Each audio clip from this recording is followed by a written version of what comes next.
আলাইকুম এভরিওয়ান। আজকে আমি আপনাদের সাথে একটা নতুন ব্লগ শেয়ার করতে যাচ্ছি। আর আজকের ব্লগটা নিউ ইয়ারের ফার্স্ট দিন ছিল। তো এখন সকাল প্রায় 6টার মতো বাজে। তো এত ঠান্ডা ছিল যে উঠতে ইচ্ছে করছিল না।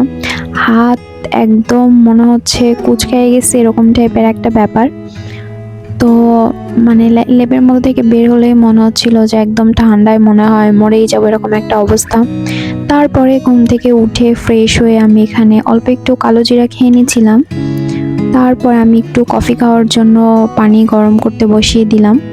পানি গরম করতে বসিয়ে দেওয়ার পরে আমি কফি বানানোর জন্য কফি, চিনি এগুলো রেডি করে নিব।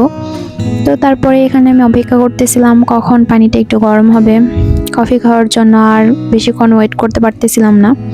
তারপরে এখানে আমি কফিটা নিয়ে নিই, তার সাথে চিনি এবং বাকি যা যা লাগে সব কিছু দিয়ে রেডি করে নিচ্ছিলাম। তারপরে এখানে আমি অল্প একটু চিনি দিয়েছি। তারপরে এখানে আমি গরম পানিটা দিয়ে দিব। গরম পানি দেওয়া হয়ে গেলে এটা ভালোভাবে মিক্সড করে নিতে হবে। মিক্সড করে নেওয়ার পরে এটা খেয়ে ফেলবো। তো সকাল সকাল গরম গরম একটু কফি, আমি একটু কফিটা একটু কড়াই খাই, আসলে খুব বেশি একটা চিনি ব্যবহার করি না, এই কারণে কফিটা একটু করা হয় আর কি। তারপরে সকালের ব্রেকফাস্টের জন্য আমি এখানে দুটো পাউরুটি নিয়েছি।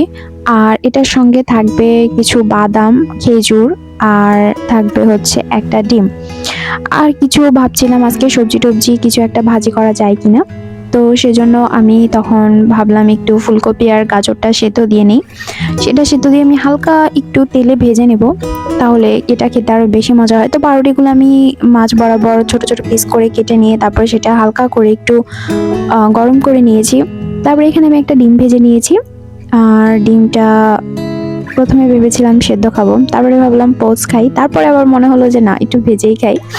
তো তারপরে এটা আমি ভেজে নিয়েছি। এটা ভাজা হয়ে গেলে আমি সবজিগুলো ভাজার জন্য অল্প একটু পেঁয়াজ আর কাঁচামরিচ দিয়ে সেটা একটু ভালো মতো নাড়াচাড়া দিয়ে, এখানে আমি একটু লবণ দিয়েছিলাম, হয়তো বা দেখাতে ভুলে গিয়েছি। তারপরে এটা ভালো মতো ভেজে নিব। ভেজে নেওয়া হয়ে গেলে খুবই অল্প ভাজবো আর কি, জাস্ট একটু মিক্সড করে নিয়ে একটু গরম করে নিব, এরকম টাইপের আর কি। তারপরে আমি আর একটা ডিম পোচ করে নিই এখানে, এটা আমাদের বাসার পিচ্চির জন্য। তো তারপরে এটা পোচ করা হয়ে গেলে তারপরে আমরা খেতে চলে যাব। তারপরে এই তো এখানে পাউরুটি আছে, কাজু বাদাম, কাঠবাদাম, খেজুর আর কিছু কিশমিশ ছিল, সেগুলো আমি খেয়ে নিয়েছি। তো এখানে আমি সবজি খাচ্ছিলাম আর পাউরুটি আর ডিম।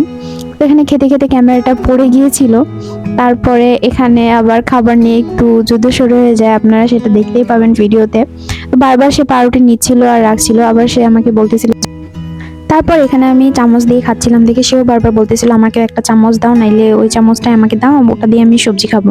তো আমি বললাম আমি তোমাকে খাওয়াই দেই, আমি তোমাকে খাওয়াই দিতেছি, তুমি ওখান থেকে নিয়ে খাও। তারপরে এখানে আমি পেন্টিং করতে বসছিলাম। আমার একটা আর্ট অ্যান্ড ক্রাফটের চ্যানেল আছে, তো সেটার জন্য আমি এখানে পেন্টিং করেছিলাম কিছু র্যান্ডম থিংস। তো সেগুলাই আবার ভাবলাম আপনাদের সাথেও শেয়ার করি, তাই এখানে আমি দেখাচ্ছিলাম যে এখানে আমি কিছু মানে বসে বসে কাজ না থাকলে যা হয়, তো এগুলা পেন্টিং করছিলাম আর কি। তো তারপর দেখতেই পাচ্ছেন পেন্টিং করার পরের অবস্থা আশেপাশে খুবই খারাপ। আর পেন্টিং করা শেষে বা আর্ট অ্যান্ড ক্রাফটের কাজ করা শেষে আসলে আশেপাশের জায়গাগুলো পরিষ্কার করতে অনেক বেশি কষ্ট হয়।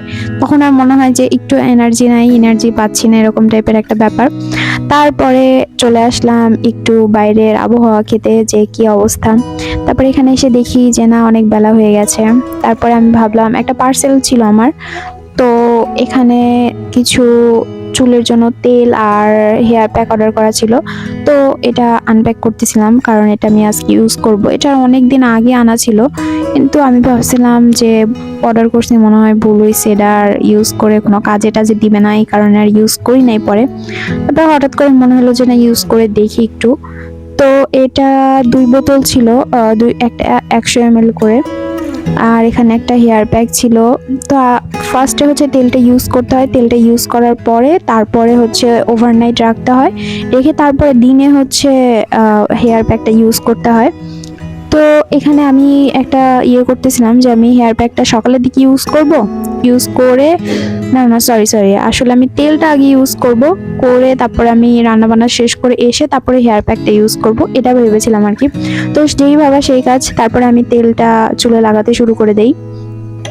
তেলটা লাগানো হয়ে গেলে তারপরে হচ্ছে আমি এখানে সবজি কাটা শুরু করে দেই। তো এখানে আমি সবজিগুলো সবগুলো কেটে নিচ্ছিলাম। তো ভাবলাম একটু শেয়ার করি আপনাদের সাথে। তো এখানে আমি সবজির মধ্যে এখানে ফুলকপি কেটে নিয়েছি, আলু নিয়েছি আর বেগুন নিয়েছি, আর সাথে কিছু মূলও আছে। এগুলো আমি জাস্ট একটু ছোট ছোট পিস করে নেব, কারণ এগুলো খুব বেশি একটা ছোট করব না। আর এখানে ফুলকপি থেকে খুবই সামান্য অংশ নিব, নিয়ে আমি এটা ভাজি করব।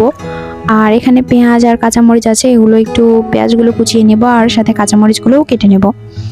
তারপরে কাঁচামরিচ পেঁয়াজ এগুলো কাটা হয়ে গেলে তারপরে আমি রান্নাটা বসিয়ে দিব। এখানে আমি ফার্স্টে মাছগুলো ভেজে নেব, যেগুলো আমি একটু পেঁয়াজ দিয়ে হালকা হালকা ভুনা করব। তো এখানে ফার্স্টে আমি তেলটা দিয়ে নিব, তেল দেওয়া হয়ে গেলে তারপরে মাছগুলো দিয়ে একটু হালকা ভেজে নেব, খুব বেশি না। তারপরে মাছটা ভাজা হয়ে গেলে এখানে আমি আলাদা একটা কড়াই নেব, তারপরে সেখানে একটু পেঁয়াজ আর তেল দিয়ে ভালো মতো এগুলো একটু ভেজে নিয়ে তারপরে মশলা টশলা দিয়ে তারপরে এটা আবার ভালো মতো কষিয়ে হালকা একটু পানি দিয়ে আর একটু কষিয়ে নিব, নিয়ে তারপরে এখানে মাছটা দিয়ে দিব। মাছটা দিয়ে দেওয়া হয়ে গেলে এটা হালকা একটু নাড়াচাড়া দিয়ে পানি দিয়ে ব্যাস, পানিটা শুকিয়ে গেলে এই রান্নাটা শেষ। তারপরে এখানে আমি চিংড়ি মাছের একটু ভর্তা বানাবো ভাবছিলাম, তো চিংড়ি মাছটা আমি হালকা করে ভেজে নিয়েছি আর সাথে পেঁয়াজ আর কাঁচামরিচ আর কিছু শুকনো মরিচ। আর এখানে আরেকটা ভর্তা হবে, সেটা হচ্ছে চিংড়ি মাছের ভর্তা আর সাথে একটা রুই মাছ না কাতল মাছ সেটা এখন মনে নেই, আর সাথে বেগুন ভর্তা। তো আমি ভর্তাগুলো একে একে করে নিব। তো ফার্স্টে আমি করছিলাম বেগুন ভর্তা, তারপরে এখানে এখন মাছটা ভর্তা করেছি। তারপরে দুপুরে খাওয়া দাওয়া শেষ করে আমরা একটু ঘুমাচ্ছিলাম। তারপরে দুপুরের ঘুমটা মানে না দিলে মনে হয় কি মাথাটা একদম ধরে থাকে। ঘুম থেকে উঠে দেখি সন্ধে হয়ে গেছে। তারপরে একটু বিকেলে নাস্তা টাস্তা খাই, নাস্তা টাস্তা খাওয়া দাওয়ার পরে তারপরে আমরা একটু টেলিভিশন দেখি, একটু পিচ্চির সাথে খেলাধুলা করি, তারপরে রাত্রের খাবার খেতে চলে আসি। রাত্রের খাবারে ছিল একটু গরুর মাংস, তো আমি ভাবলাম ওটার সাথে একটু সালাদ হলে ভালো হয়, আর আমার গাজরটা খুবই ভালো লাগে, সেজন্য আমি গাজরটা একটু আলাদাভাবেই কেটে নিই সবসময়। তো গাজর কাটা হয়ে গেলে এখানে আমি সালাদের জন্য আলাদাভাবে ইয়ে করে নিয়েছি। তো রুমে অনেক বেশি 3টা লাইট জ্বালানো ছিল, যার কারণে একদম মনে হইতেছিল অনেক বেশি আলো। তো এখানে আমি ফোন দেখতেছিলাম আর খেতেছিলাম। তো এখানে আবার সে পিচ্ছে এসে ফোনের মধ্যে বারবার সে যেটা দেখবে সেটা দিচ্ছিল। তো আপনাদের কাছে ভিডিওটা কেমন লাগলো অবশ্যই জানাবেন, আর অবশ্যই চ্যানেলটা সাবস্ক্রাইব করবেন, আর ভিডিওটা লাইক করতে একদম ভুলবেন না। আজকে এই পর্যন্তই, আল্লাহ হাফেজ।